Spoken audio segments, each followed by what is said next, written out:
God, I hope I'm just going crazy. You ever have one of those how in the hell did I get here moments? I mean those flashes of clarity where you really see your life.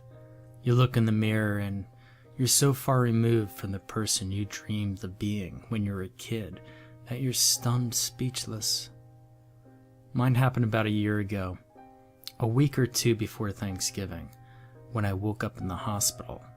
I was incredibly disoriented. Everything seemed unreal and distant, not really happening to me.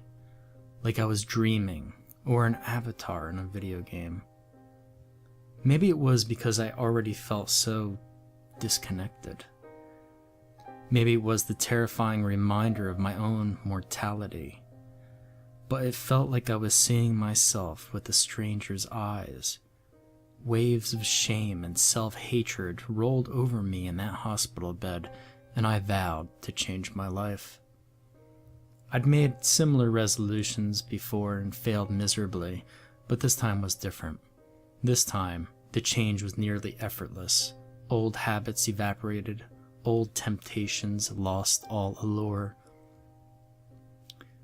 Peer pressure stopped being an issue, because I wasn't interested in hanging out with my usual group. When I tried going out with them sober, they bored me to tears. Meanwhile, other relationships in my life were improving. At my son, Logan's, birthday party, I even overheard my ex-husband telling his mother that I'd finally grown up and stopped causing so much headache for everyone. When the last children had left and I was cleaning up, my son surprised me with a running hug. He wrapped his arms around me and squeezed me harder than he had ever in his entire life. "Will you stay?" he whispered. I brushed back his hair with my hand. "Of course, I'll stay as long as you want. You could even spend the night at my place tonight, if your dad says it's okay." He sighed happily. "You're so much better than my real mom." Every cell in my body froze. I launched into a speech about how I was his mom, was trying to change, knew I needed to earn his trust back, etc. "Okay," he said lightly, obvious eager to return to his pile of presents. But just before he ran off, he winked at me, like we had an awesome secret. Logan couldn't stay with me that night after all, and honestly, I was kind of relieved. What he'd said had cut me to the core, and for the first time in nearly a year, I desperately wanted a drink. I made it all the way to the front door of my apartment complex before I lost it and started sobbing.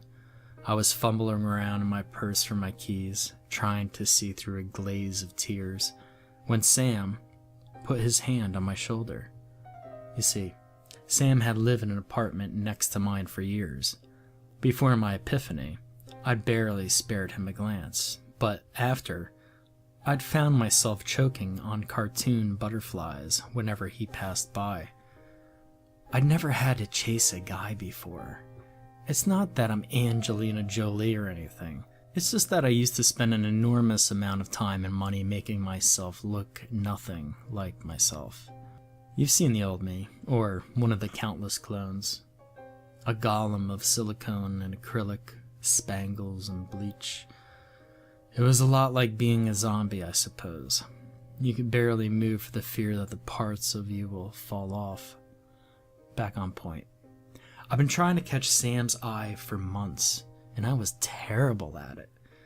I'd chat him up and think I was getting somewhere, but then I'd make a joke or a quote from a movie and he'd cringe like I'd just stabbed him. It was a humiliating way to have finally caught his attention. Bawling like an angry toddler at the front of my steps, miserably wiping snot on my sleeve as I blubbered confessions for a million sins.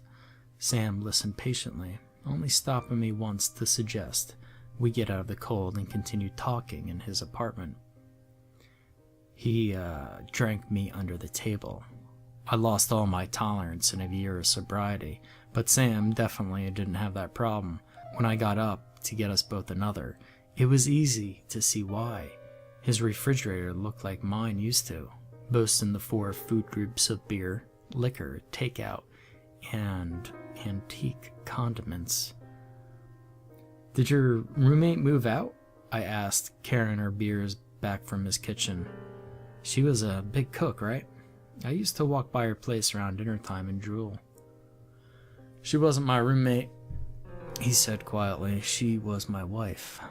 My face fell, and the last year flashed by in a sickening instant replay. His total disinterest in me, followed by the pained look and vanishing act whenever he caught himself flirting back. I'd never bothered to ring check him until my crush hit. "If you'd like to talk about it, I'm interested, but I won't pry if you don't. It's up to you." He laughed a little, shaking his head. "It's funny. Emily was usually such a good judge of character, but she was so wrong about you. Sucks that she never got to know you. I think she would have really liked you." He changed the subject, and I excused myself soon after. The next day, curiosity led me to Google his wife. As I read through the results, my eyes widened. Emily had died the night I'd passed out, and it appeared she might have accidentally saved my life. I spoke with a neighbor and confirmed that my guess was right. The EMTs who responded to Sam's 911 call had been the ones who found me. Since they'd been called out for just one patient and only had one ambulance, they'd put me on a board and hung it on hooks from the ambulance ceiling. I didn't sleep a wink the night I found that out.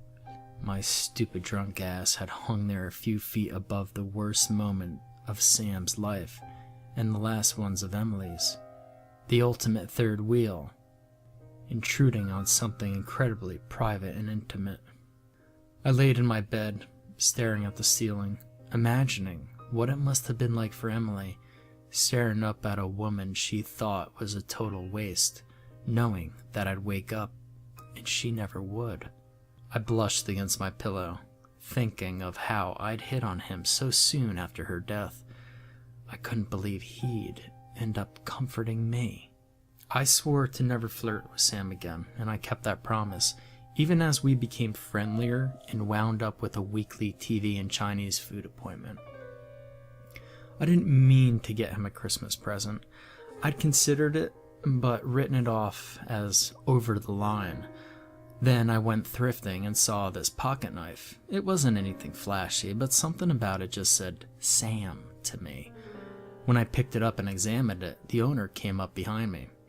"You got nice taste, honey," he said. "They don't make them like that anymore."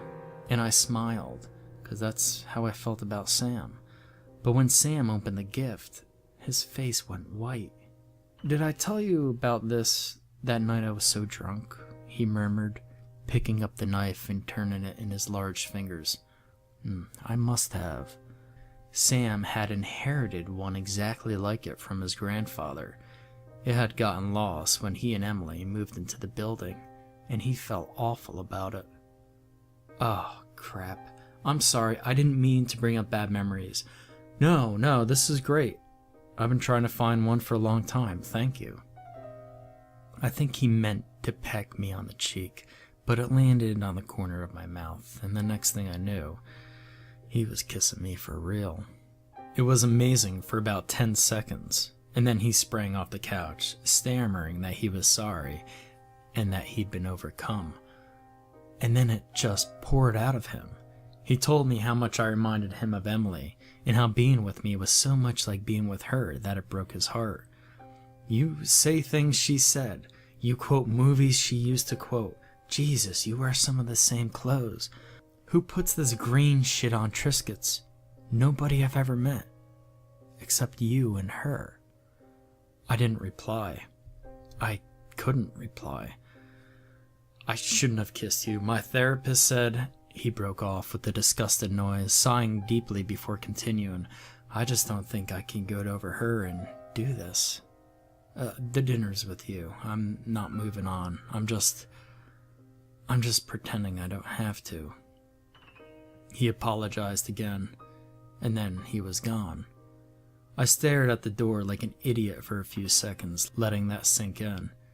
He left his present on my coffee table, and I bent to pick it up. "You're so much better than my real mom." Suddenly, pieces were snapping together in my mind, and I kept shaking my head like I could break them apart again. What I was thinking was stupid, crazy, and superstitious lunacy. I'd been a few feet away in the ambulance when she died. I'd woken up, consumed with self-loathing, turning into a new person almost overnight. One with different hobbies, different opinions, different tastes. Even my own son didn't believe I was me. So many things fallen into place. My instant extra strength crush on Sam, my new clothing and hairstyle, so similar to hers in her Facebook photos, how I'd suddenly decided to take up cooking, and been weirdly good at it. How I'd never put mint jelly on Triscuits before, and had no idea why I'd even bought it. How I didn't even remember seeing half the movies I was always quoting. I've started seeing a therapist myself. She says I'm trying to distance myself from a past I'm ashamed of. That low self-esteem and my crush on Sam had manifested in me imagining that I'm a person he could love. She thinks maybe I hit my head when I fell, or maybe I have something called depersonalization disorder. I've read countless stories on No Sleep about hauntings and possessions. You guys are the experts on banishment rituals, salt and sage and iron. But what do I do if I'm the ghost? What in the hell do I do?